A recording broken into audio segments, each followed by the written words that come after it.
안녕하세요. 조카들 앞세워서 저희 돈을 탐내는 염치 없는 신우와 영끄는 40대 여성입니다. 남편과는 맞선으로 만나 부부의 연을 맺은 지 10년이에요. 아이는 없어요. 결혼 초에는 가지려고 노력한 적도 있었지만 횟수가 2년을 넘어가도록 노력을 하는데도 안 생기더라고요.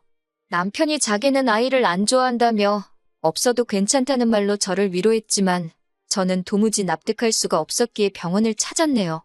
남편은 병원까지 가볼 필요가 있냐며 안 내킨다 해서 결국 저 먼저 혼자서 이런저런 검사를 받았는데 저는 아무런 문제가 없다고 하더군요. 설마 싶은 마음에 남편더러 나랑 살 거면 당장 검사 받으라고 아니면 이혼이라고 강하게 나갔습니다. 그제서야 남편이 정말 글자 그대로 병원에 도착해서 진료실에 들어갈 때까지 한숨을 푹푹 내쉬고서야 검사를 받았고요.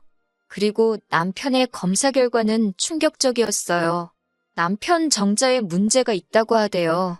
무정자증이라는 게 원인이 여러 가지인데 저희 남편은 말 그대로 공장이 작동을 안 하는 거래나 청천벽력 같은 소식에 정말 다리 힘이 풀린다는 게 이런 건가 싶었습니다. 남편에게 결혼 전부터 알고 있었는데 나를 속인 거냐 단도직입적으로 물으니 그건 아니래요. 절대로 아니라면서 사람들 시선은 신경도 쓰지 않고 저한테 미안하다면서 차가운 병원 바닥에 주저앉아 우는데 제 마음도 찢어질 듯 아프고 어찌할 바를 모르겠더군요.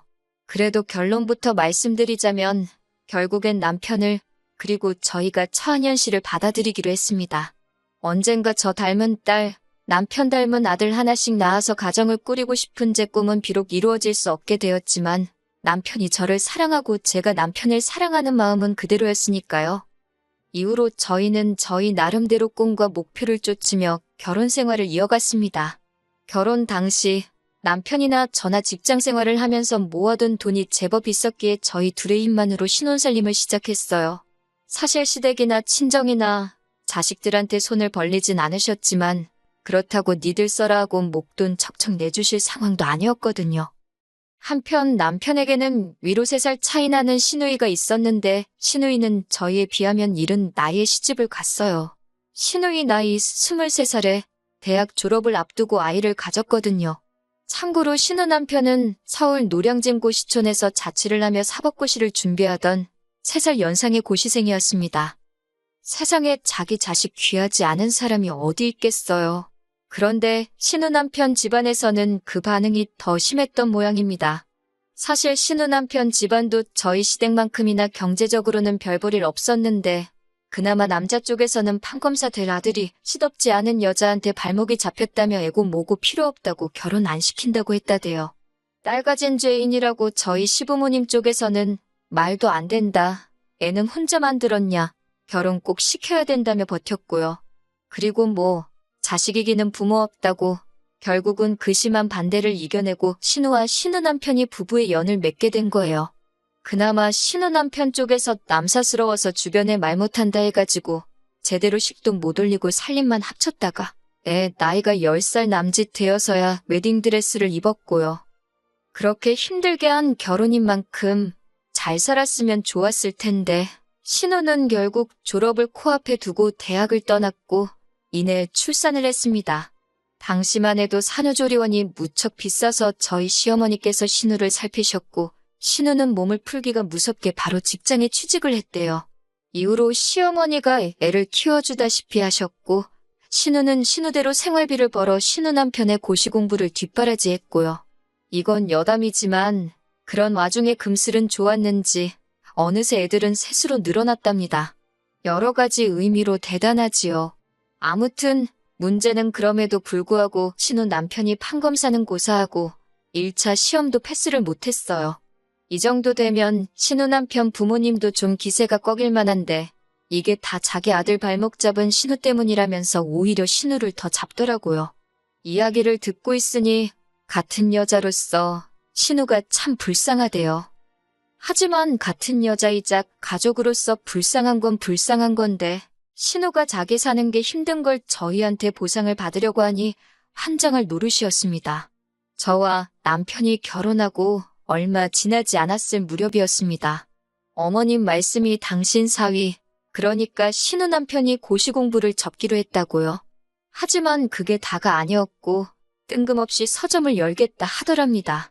말이 나와서 말이지만 처음 서점 이야기를 듣고 제가 남편에게 그건 아닌 것 같다고 했어요. 제 말을 들은 남편도 동감이라더니 곧장 신우한테 매형 좀 말려보라고 한 소리 했고요. 그런데 신우가 오히려 저희를 속물 취급하면서 돈 때문에 하는 게 아니다. 나라의 미래를 위해서 동네 서점이 얼마나 중요한지 아냐 어쩌냐. 뭐 자기 신념이 있어서 한다 하니 누가 말리겠어요. 막말로 저희가 돈을 보태줄 것도 아니고 저희도 저희 코가 석자였으니까요. 결국 그래 뭐 알아서 해라 잘해봐라 하고 이후론 저희도 말을 아꼈습니다.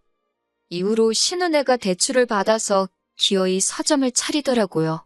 그리고 처음엔 좀 장사가 되는가 싶기도 했는데 아니나 다를까 얼마 못 가서 파리가 날리기 시작하대요. 그리고 신우 남편이 지금도 포기를 못하고 있지요.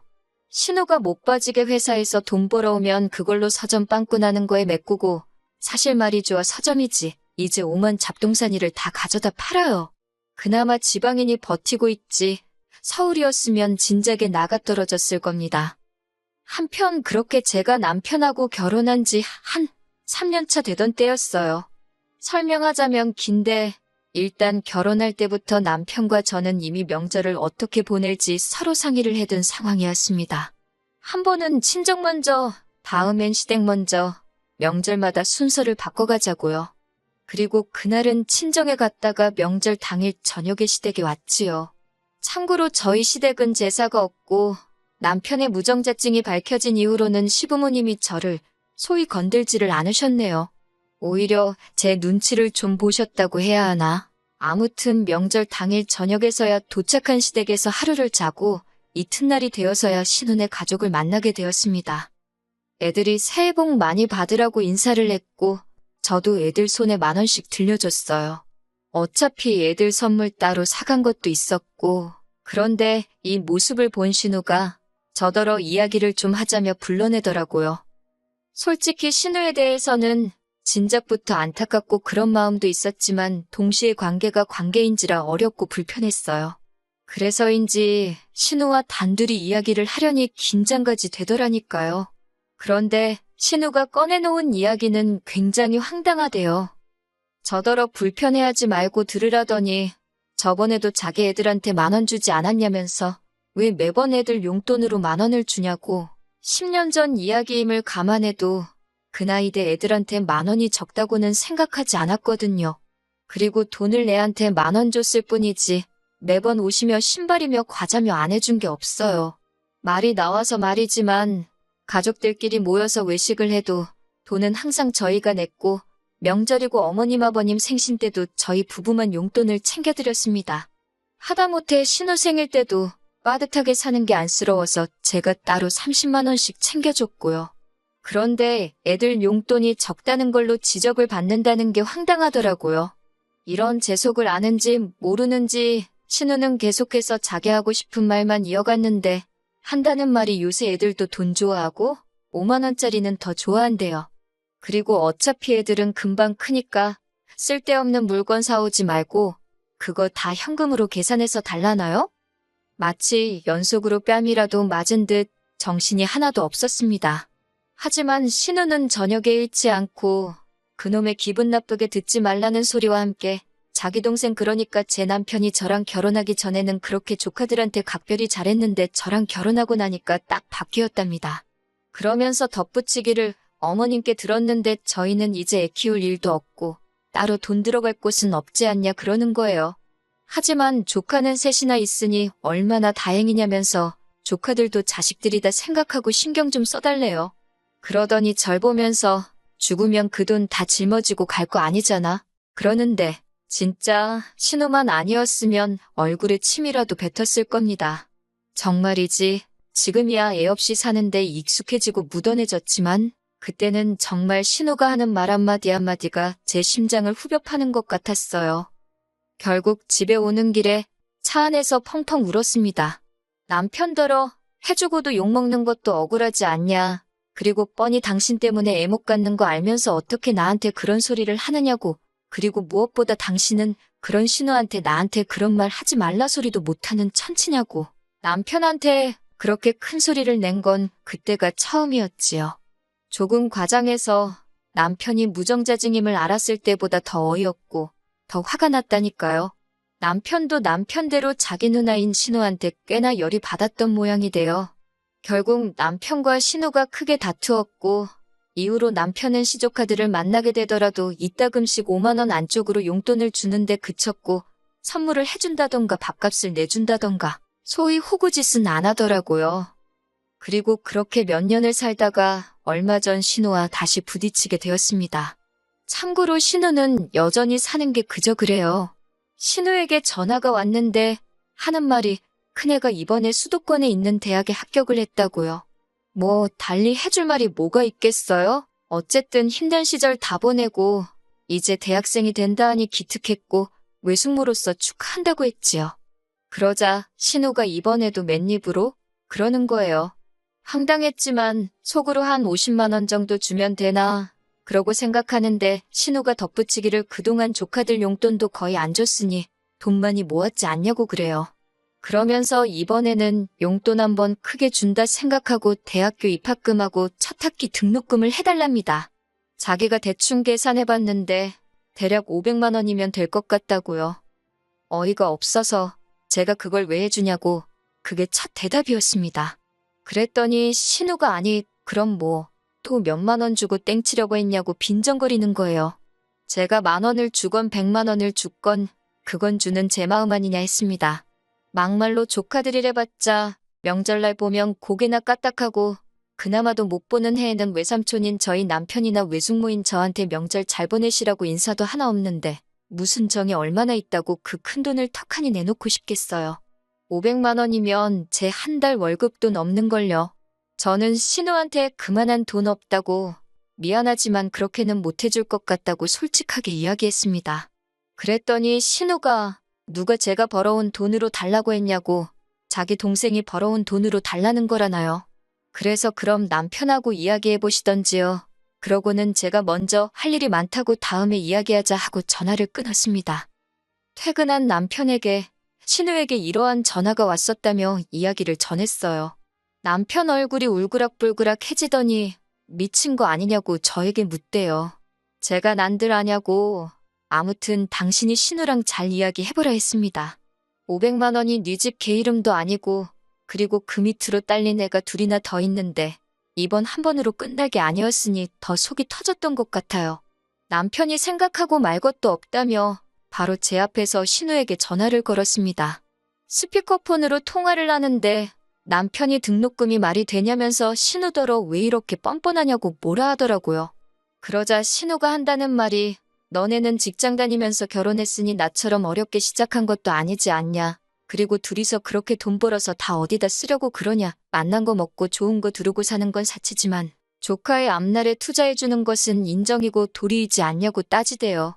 남편이 그런 신우더러 번지르르하게 말은 잘한다면서 인정이고 도리고 그것도 내가 내켜야 하는 거라고. 그리고 나는 돈 어디서 거저 벌었냐고. 나도 개같이 직장 생활해가며 번 피 같은 돈이라고 악을 쓰대요. 그러더니 신우더러 헛소리 짓거릴 거면 2번 다시는 연락하지 말라고 쏘아붙이고는 전화를 끊었습니다. 솔직히 이 정도 했으면 신우도 알아듣고 그만했어야 하잖아요.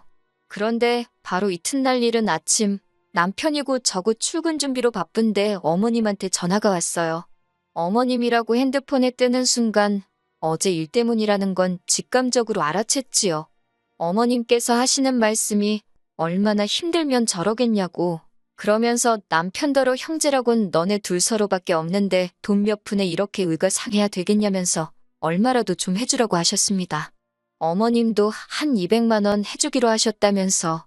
그러자 남편이 어머님더러 어머니도 이런 말씀 하실 거면 전화하지 말라고 하대요. 그러면서 신우도 웃긴다고 능력이 안 되면 낯을 말지 뭐 한다고 셋이나 줄줄이 나와서는 여기저기 용돈을 구걸하고 다니냐. 그리고 어차피 우리는 애도 못 낳으니까 있는 돈 나눠 쓰잔 식으로 말했던 거 잊지 않고 있다며 어머님이 무슨 죄라고 거기다 대고 화를 내더라고요. 사실 저도 대놓고 용돈 달라고 한 거보다 어차피 너희는 애도 없지 않냐면서 어쩌고저쩌한 그 소리가 마음에 한으로 맺혔어요. 그래서 이후로는 내 재산이 지들 재산인 줄 아나보지 싶어서 더 꽁꽁 감추고 안 쓰고 싶더라고요. 결국 어머님께서는 남편하고 저에게 너희가 그렇게 마음 상해 있는 줄은 미처 몰랐다며 미안하다 하셨습니다. 내키지 않으면 어쩌겠냐고 도와주지 말라시대요. 저렇게 사는 것도 지복이고 이렇게 사는 것도 저희 복이라면서 그러면서 부모로서 이러지도 저러지도 못해 도와주지도 못해서 미안하다 하시는데 그건 그거대로 또 갑갑하고 답답하더군요. 그래도 어쩌겠어요. 다들 남이 해결해주지 못하는 문제 하나는 가슴 안에 품고 살잖아요.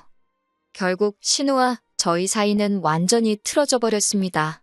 이 와중에 생각한 50만 원을 준다는 건 이거나 먹고 떨어져라로 보일 수도 있으니 가당치도 않은 일이었고 그렇다고 달라는 대로 해주자니 그건 뭐 생각할 것도 없이 싫었고요. 그렇다고 신우가 자기가 저희에게 실수했다고 생각하는 것 같지도 않고 어떻게 사이를 풀어보려고 노력하는 자체가 의미가 없었어요. 남편은 이렇게 살다가 기회가 되면 다시 보고 사는 거고 아니면 마는 거라며 저더러 너무 심각하게 생각하지 말라대요. 솔직히 마음이 편하지는 않지요. 하루는 그까짓 500만 원 없어도 사는데 그 돈이 뭐라고 남매 사이가 저렇게 틀어졌나 내 잘못인가 싶어서 그냥 줘버릴까 그런 생각도 들다가 또 하루는 우리가 그 500만 원을 어떻게 모았는데 그리고 지가 우리한테 돈 맡겨놨나 너무 괘씸하다 싶고 그래도 나서진 않으려고요. 남편이 어련히 알아서 잘 해주리라 믿으렵니다.